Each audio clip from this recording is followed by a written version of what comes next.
कार्यक्रम में आगे बढ़ते हुए सबसे पहले मैं चाहूंगी जोरदार तालियों से आप सभी स्वागत कीजिए और दिखा दीजिए कि फरीदाबाद में जोश कितना हाई है, क्योंकि युवा मंत्री हमारे साथ इस वक्त मंच पे मौजूद हैं और तमाम रोड मैप को लेकर बात करेंगे, इनके विभाग में क्या कुछ काम हो रहे हैं उसको लेकर बात करेंगे। बहुत बहुत स्वागत गौरव गौतम जी आपका हरियाणा न्यूज़ के इस फरीदाबाद कॉन्क्लेव में। युवा मंत्री हैं, युवा ऊर्जा हैं और आजकल चर्चा बहुत ज़्यादा है आपके नाम की। राज्यसभा चुनाव में सबसे पहले मैं बात करूंगी, क्योंकि क्या करा आपने ऐसा कि अंदर से जो भी बाहर निकला सबने बस यही कहा कि भाई गौरव गौतम ने तो हमें बहुत परेशान कर दिया। कांग्रेस वाले तमाम नेता ये आरोप लगाते हुए नजर आए। नहीं, दो प्रत्याशी खड़े थे और भारतीय जनता पार्टी के प्रत्याशी को पर्याप्त वोट थे और हमारा बहुत अच्छे से हमारे संजय भाटिया जी उसमें विजयी हुए। दूसरे प्रत्याशी निर्दलीय थे और भारतीय जनता पार्टी को उसका समर्थन था। और मैं ऐसा मानता हूं कि एक वोट के प्रत्याशी, एक वोट से ही कांग्रेस के प्रत्याशी जीत पाए। बहुत अच्छा चुनाव निर्दलीय प्रत्याशी ने लड़ा और क्रॉस वोटिंग हो या वोट खराब करने का इशू हो या धरने पर बैठने का इशू हो या वोट निकलने के बाद पूछा जा रहा हो कि तूने वोट किसको दी, तूने वोट किसको दी, ये कांग्रेस पार्टी में था, भारतीय जनता पार्टी में नहीं था। आप लोगों को कोई टेंशन नहीं थी? नहीं, हमें कोई टेंशन नहीं थी। निर्दलीय प्रत्याशी था, भाजपा का समर्थित प्रत्याशी था और मैं ऐसा मानता हूं कि निकलने के बाद कांग्रेस पार्टी 25% कांग्रेस पार्टी उस दिन टूट चुकी थी। 9 वोट खराब हुए थे। तोड़ी किसने? लोगों ने अंतरात्मा से वोट दी। जब कांग्रेस पार्टी हमने उसको समर्थन दिया और हमने उसने बात भी चली, उनके लोगों को बोला भी गया कि आप अंतरात्मा से वोट दें। मुझे लगता है कि उन्होंने अंतरात्मा से वोट दी हुई होगी। और जिस प्रकार की अफरा तफरी का माहौल कांग्रेस पार्टी में है, जैसे मिडिल ईस्ट के देशों में अफरा तफरी का माहौल है, ऐसे ही कोई धरने पर बैठ रहा है एक विधायक, कोई क्रॉस वोटिंग कर रहा है, कोई वोट खराब कर रहा है, कोई, मैं ऐसा मानता हूं कि नेतृत्व पर विधायकों का भरोसा, कांग्रेस के विधायकों का भरोसा खत्म हो चुका था। और वहां पर बैठे हुए बड़ी विडंबना है कांग्रेस के साथ। कर्नाटक से व्यक्ति वोट दिखाने के लिए बुलाया कि वोट, हरियाणा प्रदेश के कांग्रेस के नेताओं पर भरोसा नहीं था कि कौन वोट देखेगा, कि सही वोट होगी कि अच्छी हुड्डा साहब भी देख रहे थे। बीके हरिप्रसाद जी को भी बुलाया था। आप दोनों थे ना, हुड्डा साहब और बीके हरिप्रसाद। हमारा तो कोई हरियाणा से बाहर का नहीं था, हरियाणा के लोगों को ही देखना था। हरियाणा के बाहर से लोगों को वोट देखने के लिए बुलाया, इसका मतलब, और कहकर कांग्रेस के विधायकों ने नेतृत्व को कहकर कि हम तुमको वोट नहीं दे रहे, आपको नेता नहीं मानते, क्रॉस वोट किया है। करमवीर बौद्ध जी से जीते तो मैंने बात की, सबसे पहला इंटरव्यू हरियाणा न्यूज़ पे दिया, तो मुझे कह रहे थे कि भाई गौरव गौतम वहाँ बैठे थे, उछल उछल कर हमारे कांग्रेस के विधायकों का वोट देखने की कोशिश कर रहे थे। ऐसा कुछ किया था आपने? वहाँ एक प्रक्रिया है, कोई अगर अपना वोट दिखाएगा तो वोट कैंसिल होता है और वहाँ बैठने के बीच में पार्टीशन होता है। कोई ऐसे जबरदस्ती नहीं दे सकता, वो सब कैमरे में रिकॉर्डिंग होती है। रिटर्निंग ऑफिसर वहाँ बैठता है, एआरओ वहाँ पर बैठता है, इलेक्शन कमीशन के लोग वहाँ बैठे होते हैं। अगर इस प्रकार की चीज़ें होती तो वो ये चुनाव ही रद्द हो जाता। सिर्फ ये अपनी नाकामी को छिपाने के लिए कांग्रेस पार्टी इस तरीके का आरोप लगा रही है। ये नहीं बता रहे हैं कि 25% कांग्रेस टूट चुकी है और आने वाले 25% नहीं टूटी, 5 ने बस क्रॉस किया था। जो 4 कैंसिल थे वो आप लोगों की चाल थी, आप लोगों ने अपनी चाल के जरिए वो 4 वोट कैंसिल कराए। अब गलती उनकी, प्रत्याशी हमारा निर्दलीय नहीं था, निर्दलीय हमने तो समर्थन में था।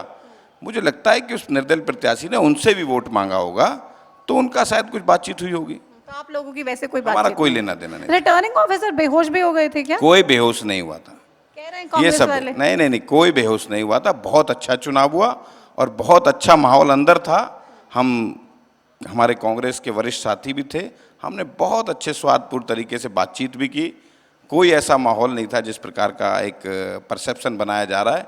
मुझे ऐसा लगता है कि एक कहावत है ना कि तेरी जीत से ज़्यादा मेरे हार के चर्चे हैं, वो निर्दलीय प्रत्याशी के हार के चर्चे ज़्यादा हो रहे हैं। बिल्कुल, तो चलिए अब हम वापस आते हैं ज़रा फरीदाबाद की तरफ। राज्यसभा चुनाव पर बात की और अब फरीदाबाद के विजन को लेके बात करेंगे। फरीदाबाद में आप क्या कुछ काम कर रहे हैं इसको लेके बात करेंगे, लेकिन सबसे पहले क्या ऐसा चमत्कार किया आपने? पहली बार चुनाव लड़े, जीते, मंत्री भी बन गए, जहां पर टिकट लेने के लिए लंबी लंबी लाइनें लगती हैं नेताओं की। गौरव गौतम ने क्या मैजिक किया, क्या सेटिंग की, टिकट भी दी और जीते तो मंत्री भी बना दिया? सेटिंग कुछ नहीं थी।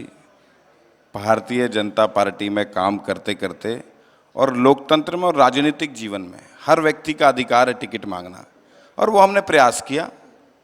और भारतीय जनता पार्टी के राष्ट्रीय नेतृत्व ने, प्रदेश के नेतृत्व में हम पर भरोसा जताया और हमने टिकट प्राप्त दिया। और पलवल की पूजनीय जनता जनार्दन ने एक ऐतिहासिक आशीर्वाद, पलवल के इतिहास में इतनी बड़ी जीत अभी तक नहीं हुई, ऐसा आशीर्वाद दिया।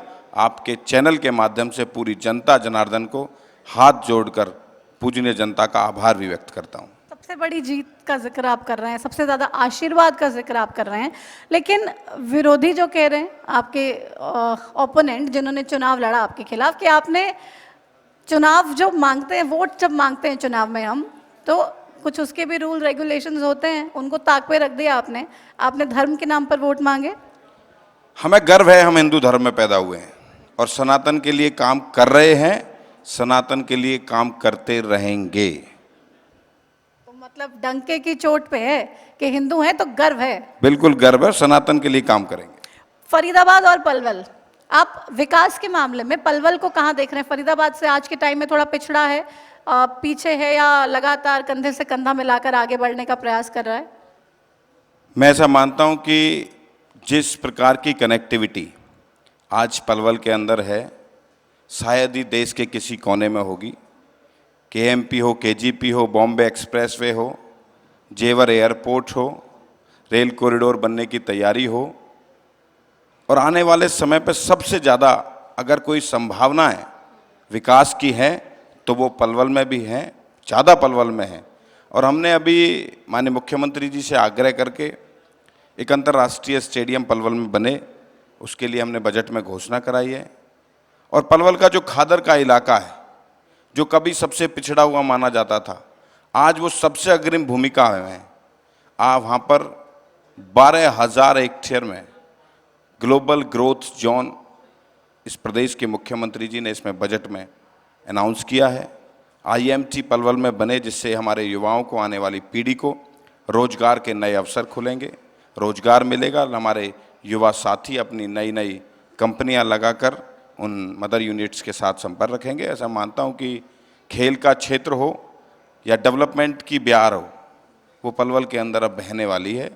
मुझे पूरा भरोसा है कि आने वाले समय पर पलवल गुरुग्राम और नोएडा जैसी चीज़ों को भी पीछे छोड़कर आगे बढ़ेगा। आप कह रहे हैं कि खेल के क्षेत्र में भी लगातार पलवल आगे बढ़ रहा है और अच्छा काम कर रहा है। हाल फिलहाल में कुछ घटनाएं हुई जो बहुत दुखद भी रही, दुर्भाग्यपूर्ण रही, कुछ बच्चों को अपनी जान तक खोनी पड़ी। ऐसे ग्राउंड्स को आपने उसके बाद क्या कुछ एक्शन लिया जहाँ पे जर्जर पोल्स हैं या ऐसी चीज़ें हैं जो बच्चों को कहीं ना कहीं परेशानी दे सकती हैं? उस घटना के बाद आपने कितना सबक लिया और आगे क्या कुछ काम हुआ? बहुत दुखद घटना थी, वो किसी के साथ नहीं होनी चाहिए थी। और हमने लगातार, वो ग्राउंड जो था वो पंचायत विभाग का ग्राउंड था, दूसरा शिक्षा विभाग का था। हमने अपने आने वाले सारे मुख्यमंत्री जी से बात करके इन शिक्षा विभाग के या पंचायत विभाग के जो भी ग्राउंड्स हैं, हम इनसे अंडरटेकिंग लें कि आपका जो इंफ्रास्ट्रक्चर है वो ठीक से है, जो आपका मैदान है वो ठीक से बना हुआ है। उसके लिए हमने तय किया है कि एक कंबाइन बैठक करके, जल्दी मीटिंग करके, शिक्षा विभाग से, इधर से डीएसओ जिम्मेदार हो, इधर से डिस्ट्रिक्ट एजुकेशन ऑफिसर हो, दोनों मिलकर के अंडरटेकिंग दें कि खेल के मैदान के जो इंफ्रा लगा हुआ है वो ठीक है और भविष्य में ऐसी घटनाएं ना हो। हमसे इस बहुत दुखद घटना थी, लेकिन आने वाले समय पर ना हो इसके लिए हम लगातार प्रयास सरकार ने इससे सीख ली और आगे का रोड मैप तैयार कर लिया, भाई दोबारा से ऐसा कुछ नहीं होना चाहिए। हमारा प्रयास यही है कि आने वाले समय पे इस प्रकार की दुखद घटना कोई ना हो, जिससे हमारा कोई होनहार युवा खिलाड़ी देश से, दुनिया से जाना पड़े। हरियाणा की जब बात आती है तो सबसे ज़्यादा मेडल हरियाणा देश को देता है। ऐसे में ये मेडल और बढ़ें, हरियाणा के खिलाड़ी और खेलें, अच्छा खेलें, अच्छी डाइट मिले, इस सब को लेके भी आप लोग काम कर रहे हैं, क्योंकि बीच में काफ़ी ऐसी शिकायतें भी आई कि खिलाड़ियों को डाइट सरकार की तरफ से तो मिल रही है कागज़ों में, लेकिन ज़मीनी स्तर पे वो नहीं आ पा रहा है। नहीं, हमें गर्व है कि हम हरियाणा जैसे स्टेट में हैं, और भारत की आबादी का 2% का हरियाणा, और जब मेडलों पर कब्जे की बात आती है तो हिंदुस्तान के आधे से ज़्यादा मेडलों पर कब्जा हरियाणा का रहता है। ये हरियाणा के हमारे युवा खिलाड़ियों की उत्साह और ऊर्जा, और हरियाणा सरकार, नायब सिंह सैनी सरकार की खेल नीति, एक ऐसी खेल नीति, सबसे भारत में जो खेल की नीति है उसे दूसरे प्रदेश अडॉप्ट करते हैं। खेल नर्सरियों के माध्यम से 50,000 से ज़्यादा युवा खिलाड़ी सुबह आपको खिलाड़ियों में खेल के मैदान में प्रैक्टिस करता हुआ नजर आ जाएगा। 2000 खेल नर्सरियां, हमारा प्रयास है कि हमारे गांव में खेल नर्सरी खोलें, और खेल नर्सरियों में कोच की सैलरी भी सरकार देगी और उनकी डाइट की चिंता भी सरकार करेगी, खिलाड़ियों की डाइट की चिंता। और ऐसा नहीं है, 6 महीने में डाइट का एक सिस्टम बना हुआ है, एक ऑनलाइन प्रोसेस है, उसके प्रोसेस के हिसाब से हम प्रॉपर तरीके से चल रहे हैं। कुछ जो बची हुई डाइट्स हैं इस बजट से, ऐसे बजट में हम पूरा करने के बाद अच्छा काम करेंगे। खिलाड़ियों के साथ साथ जिम्मेदारी एक महिला खिलाड़ी के लिए भी हम बात कर लेते हैं, क्योंकि बहुत सारे चैलेंजेस भी ऐसे होते हैं जो उनको अपनी डेली लाइफ में देखने पड़ते हैं, झेलने पड़ते हैं। वो सबके बीच भी वो मैनेज करती हैं, खेलती हैं और बढ़िया खेलती हैं, देश के लिए मेडल लेके आती हैं। महिला खिलाड़ियों पे क्या कोई विशेष फोकस, विशेष योजनाएं सरकार की तरफ से हैं कि भाई उनको और प्रोत्साहन मिले? जो इस्टेब्लिश्ड प्लेयर्स हैं, चलिए वो तो एक मंच पे इस्टेब्लिश्ड है, उनके पास बहुत सारे प्लेटफॉर्म्स भी हैं, लेकिन जो ऐसे लोग जिनके पास ज़्यादा संसाधन नहीं है, साधन नहीं है, उनको सशक्त करने के लिए कोई प्लान? मैं पहले आपको बोल चुका हूँ कि जो खेल नर्सरियाँ हरियाणा सरकार की खेल नीति में है, वो हर गांव में लड़का या वो लड़की बराबर का सम्मान देते हुए, और हमें गर्व है हरियाणा की बेटियां दुनिया के प्लेटफॉर्म पर हरियाणा का नाम रोशन कर रही हैं, मजबूती के साथ देश को आगे बढ़ा रही हैं। और हरियाणा सरकार मिशन ओलंपिक 2036, आज से 2036 की तैयारी, हरियाणा 2036 में 36 मेडल लेकर कैसे आएगा, उसके लिए आज से बजट प्रावधान किया है। 20 करोड़ का पहला मुख्यमंत्री जी ने इसकी अनाउंसमेंट करके 800 करोड़ रुपए से ज़्यादा उसका खर्च होगा। हर अच्छी जगह पर जहाँ बड़ी यूनिवर्सिटीज़ हैं उसमें एक्सीलेंस सेंटर खोलकर, नोडल एजेंसी स्पोर्ट्स यूनिवर्सिटी राई को रखकर छोटे बच्चों, 8-10 साल के बच्चों को एडॉप्ट करके नर्सरियों से टैलेंट निकालकर उन बच्चों के खेल की चिंता, खाने की चिंता, रहने की चिंता और अंतर्राष्ट्रीय कोच से उनकी कोचिंग कराना, ये सब आने वाला हरियाणा सरकार, नायब सिंह सैनी सरकार करने जा रही है। मैं ऐसा मानता हूँ कि इस प्रकार की खेल नीति और इस प्रकार का खेलों के प्रति विजन नायब सिंह सैनी सरकार का है, और मुझे पूरा भरोसा है इन सब को आगे बढ़ाते हुए ये हरियाणा सरकार खिलाड़ियों के लिए अच्छा करने का काम कर रही है और आगे भी करेगी। आप भी बतौर मंत्री जब सीएम साहब के पास पहुंचते हैं अपनी तमाम डिमांड्स को लेके और कहते हैं कि विभाग में ये चीज़ें करने की ज़रूरत है, सीएम साहब तुरंत सुनते हैं? भारत सरकार ने खेलों के और युवाओं के बजट को 33% बढ़ाया, और नायब सिंह सैनी सरकार ने 37% बढ़ाया। ये सब उनके विजन के साथ कि खेलों के प्रति उनका भाव, खेलों के प्रति उनका समर्पण, कि खेलों में बजट बढ़ना चाहिए, इसलिए उन्होंने और अच्छा बजट इस बजट में दिया है। और आने वाले समय पर जो भी ज़रूरत लगेगी तो मुख्यमंत्री जी खेलों को, मैं ऐसा मानता हूं कि युवाओं को और खेलों को समर्पित ये बजट था। तो युवाओं की हमने बात कर ली, अब युवा मामलों की भी बात कर लेते हैं, क्योंकि युवा आजकल रीलबाजी में बहुत बिजी हैं और रील बनाने में ज़्यादा इंटरेस्टेड है। उनको लगता है कि ये ज़्यादा अच्छी चीज़ है और सोशल मीडिया पे एक रिकग्निशन भी मिलता है, और कुछ लोग ऐसे भी हैं जो नशे की तरफ भी जा रहे हैं। इन दोनों चीज़ों को अगर हम कंपेयर करें तो एक नहीं तो दूसरी, कुछ ना कुछ तो युवा पकड़ ही रहे हैं। आप कितना चिंताजनक ये सिनेरियो देखते हैं? हरियाणा वैसे तो खेलों का प्रदेश कहा जाता है, और मैं ऐसा मानता हूं कि खेल ही एक ऐसा क्षेत्र है जिसके माध्यम से युवा नशे जैसी कुरीति से दूर रह सकता है। और मुख्यमंत्री जी का प्रयास है, उन्होंने इस बजट में प्रावधान किया है फिट हरियाणा, उसके लिए अलग से बजट किया है कि युवा खेल के क्षेत्र में आगे बढ़े, स्वस्थ रहे। अगर स्वस्थ शरीर रहेगा तो समाज की भी चिंता अच्छे से करेगा, प्रदेश की चिंता भी अच्छे से करेगा, और इस देश के यशस्वी प्रधानमंत्री नरेंद्र मोदी जी का जो संकल्प है 2047 में विकसित भारत हो, उसके लिए अपनी भूमिका निभाएगा।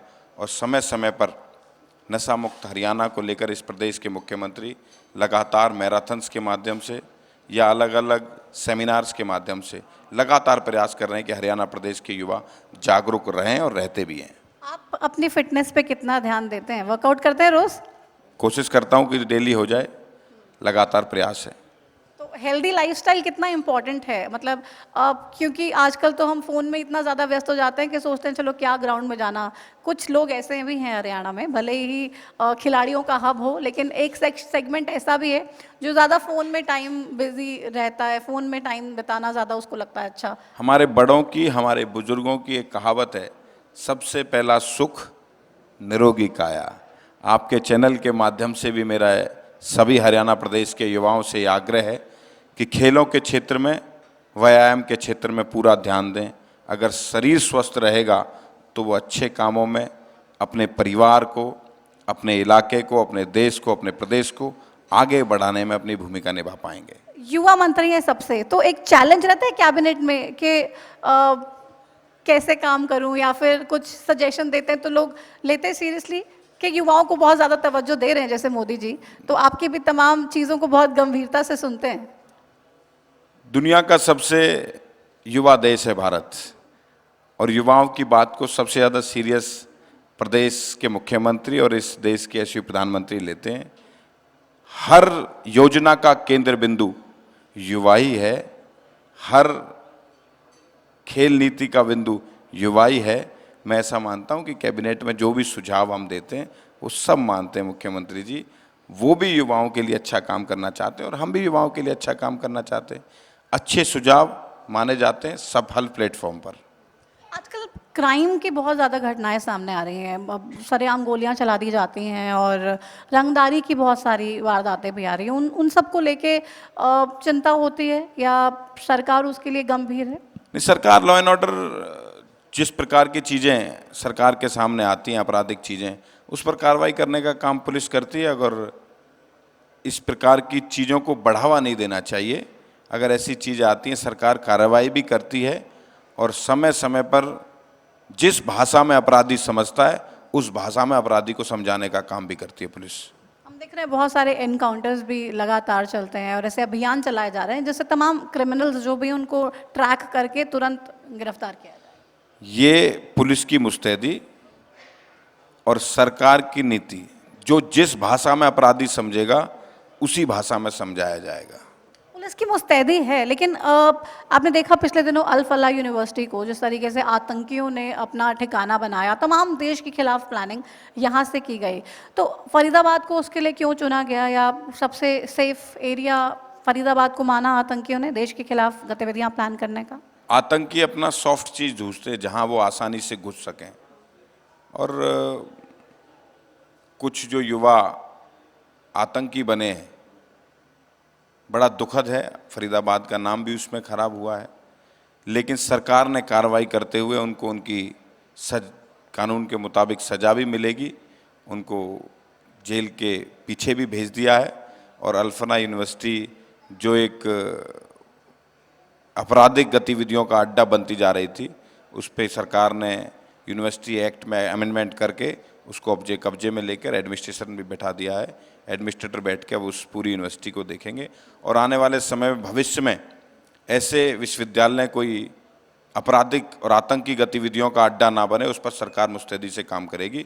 और वो हमारी सरकार ने पकड़ा था, अगर चप्पे चप्पे पर भारत सरकार हो या हरियाणा सरकार की पुलिस हो, निगाह बनाए हुए हैं। इस प्रकार की अड्डे न हरियाणा में पलने दिए जाएंगे, न देश में पलने दिए जाएंगे।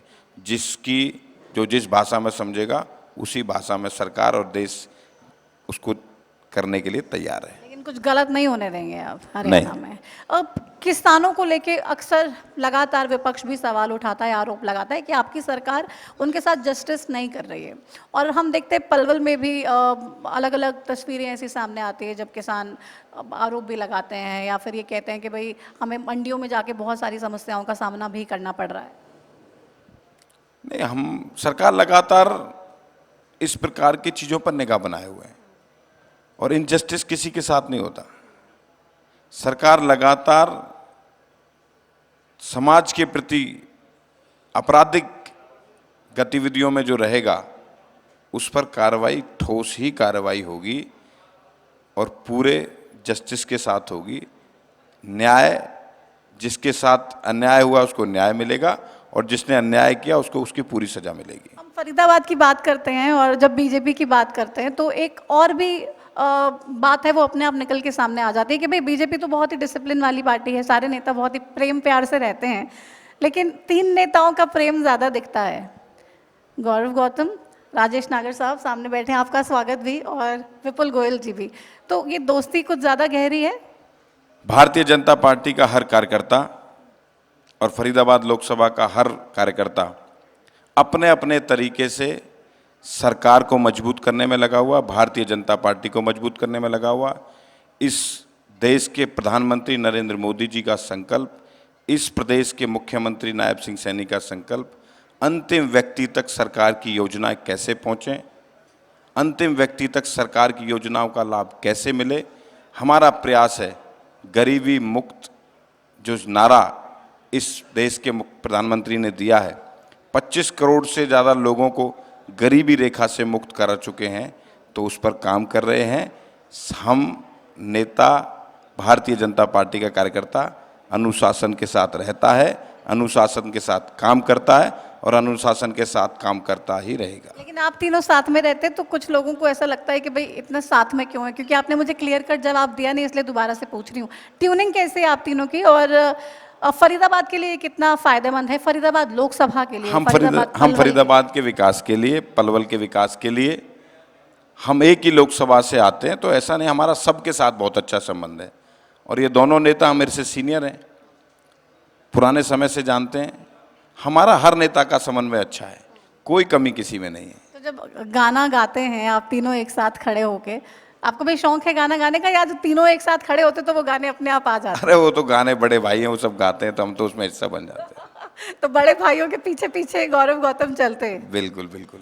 पलवल के लिए क्या कुछ आगे का रोड मैप आपके पास है गौतम साहब? पहले भी डिस्कशन हुआ, हमारा प्रयास है कि खेलों के क्षेत्र में पलवल आगे बढ़े और हमने एक हमारा सुभाष चंद्र बोस स्टेडियम है, उसको 20 करोड़ रुपए की लागत से उसको और सुंदर अच्छा बनाया जा रहा है। एक हमारा घोघेरा में स्टेडियम है, 10 करोड़ की लागत से हम उसको आगे बढ़ाने लग रहे हैं। और एक मुख्यमंत्री जी से बजट अनाउंसमेंट है, जो एक अंतर्राष्ट्रीय स्तर का खेल स्टेडियम पलवल में बने, ओलंपिक की तर्ज पर ओलंपिक के गेम्स उसमें हो, उसके लिए ज़मीन चिन्हित करके उसकी तैयारी जल्दी शुरू हो जाएगी। और जो हमारा खादर का इलाका का क्षेत्र जो जेवर एयरपोर्ट के पास है, उसको ग्लोबल ग्रोथ जोन घोषित किया है। यमुना पे बांध बने, उसके लिए बजट घोषित हुआ है।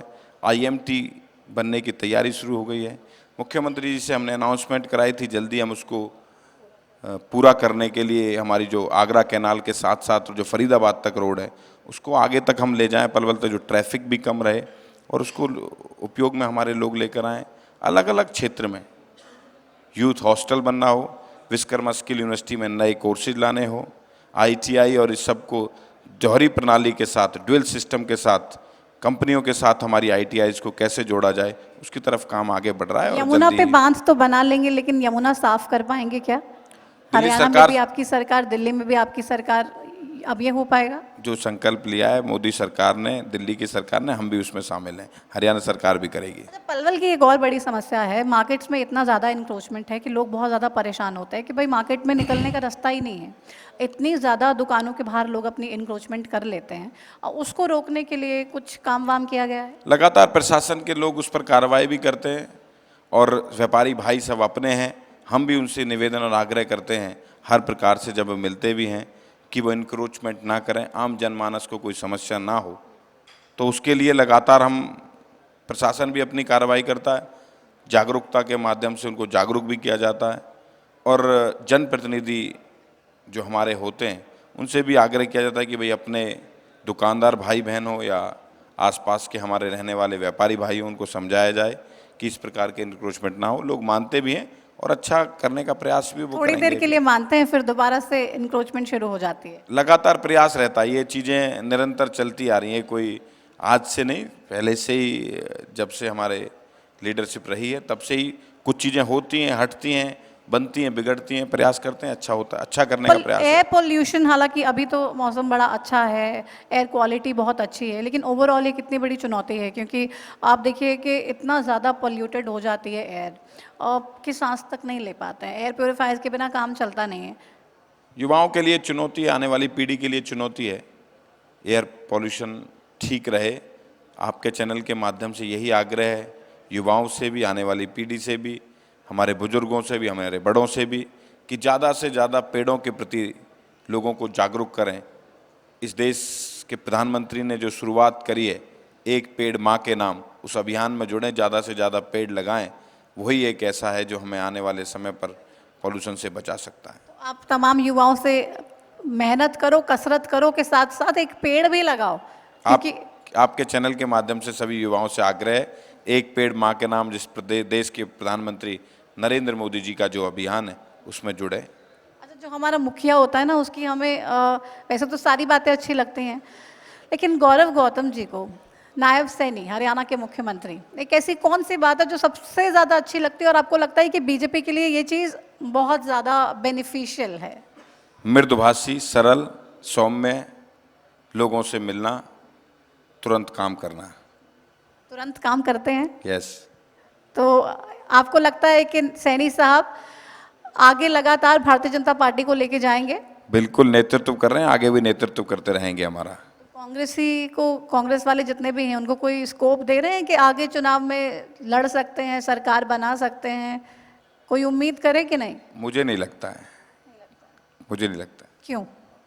लगातार जिस प्रकार से भारतीय जनता पार्टी की मेहनत, भारतीय जनता पार्टी के मुख्यमंत्री हों या नेता हों, उनका जनता के प्रति समर्पण, उनका काम करने का तरीका लोगों को रास आ रहा है और तीसरी बार सरकार बनाई है। वो तो आरोप लगाते हैं आप लोगों पे, धन तंत्र के बल पे जीत गए, आपने डरा दिया, धमका दिया, ईडी सीबीआई का प्रेशर दिखा दिया, इसलिए हमारे जो विधायक थे डर गए राज्यसभा चुनाव में। विपक्ष का काम है आरोप लगाना और उन्हें आरोप लगाते रहना ही चाहिए। जनता ने हमें सेवा का मौका दिया, हम सेवा कर रहे हैं, हमारा प्रयास है, काम कर रहे हैं, वो उस तरफ आगे बढ़ रहे हैं।